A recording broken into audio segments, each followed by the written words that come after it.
গুৰুত্বপূৰ্ণ আপডেট আহিছে আৰু সেই আপডেটটো আমি দিবলৈ বিচাৰিছোঁ।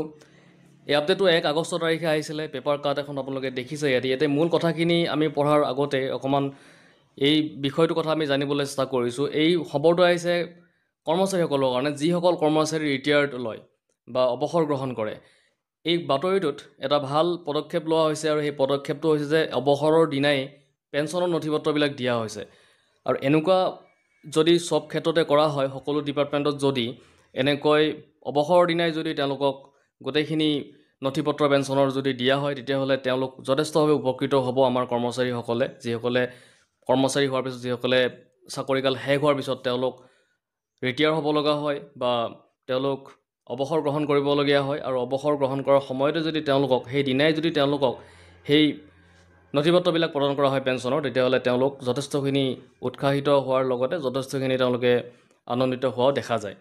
এতিয়া সেই বিষয়ত খবৰ এটা ওলাই আহিছে। এই খবৰটো গোটেইখিনি কথা আমি পঢ়িবলৈ চেষ্টা কৰিছোঁ। এই খবৰটো আহিছিলে কামৰূপ জিলা মেলেৰিয়া বিভাগৰ ফালৰ পৰা আহিছিলে আৰু ইয়াতে প্ৰশংসনীয় পদক্ষেপ এটা লোৱা হৈছে যে অৱসৰ গ্ৰহণ কৰাৰ দিনাই বিভাগীয় কৰ্মচাৰীক পেঞ্চনৰ নথিপত্ৰবিলাক প্ৰদান কৰা হৈছে। আপোনালোকৰ সৰু এটা অনুৰোধ থাকিলে, যদি চেনেলত নতুনকৈ আহিছে তেনেহ'লে ছাবস্ক্ৰাইব কৰি ৰাখিব পাৰে এনেকুৱা খবৰবিলাক ৰেগুলাৰ পাই থাকিবৰ কাৰণে। আৰু এই খবৰটো আহিছিলে 1 আগষ্ট তাৰিখে, আৰু খবৰটোত কি আছে আমি গোটেইখিনি কথা জানিবলৈ চেষ্টা কৰিছোঁ। কামৰূপ জিলা মেলেৰিয়া বিভাগৰ প্ৰশংসনীয় পদক্ষেপ।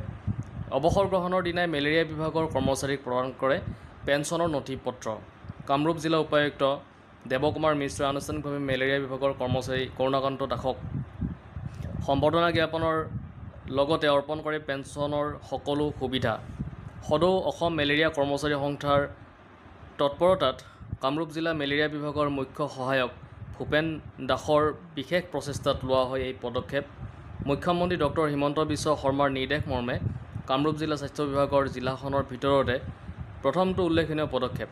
আমিনগাঁওস্থিত কামৰূপ জিলা আয়ুক্ত কাৰ্যালয়ৰ কক্ষত অনুষ্ঠিত গাম্ভীৰ্যপূৰ্ণ অনুষ্ঠানত ভাষণ প্ৰদান কৰি এই পদক্ষেপে চৰকাৰী কৰ্মচাৰীৰ মনোবল বৃদ্ধি কৰিব বুলি উল্লেখ কৰে জিলা আয়ুক্ত দেৱকুমাৰ মিশ্ৰই। অৱসৰ গ্ৰহণৰ দিনাই পেঞ্চনৰ সুবিধা লাভ কৰি আনন্দিত কৰুণাকান্ত দাসে ধন্যবাদ জনায় জিলা প্ৰশাসন আৰু মুখ্যমন্ত্ৰী ডক্টৰ হিমন্ত বিশ্ব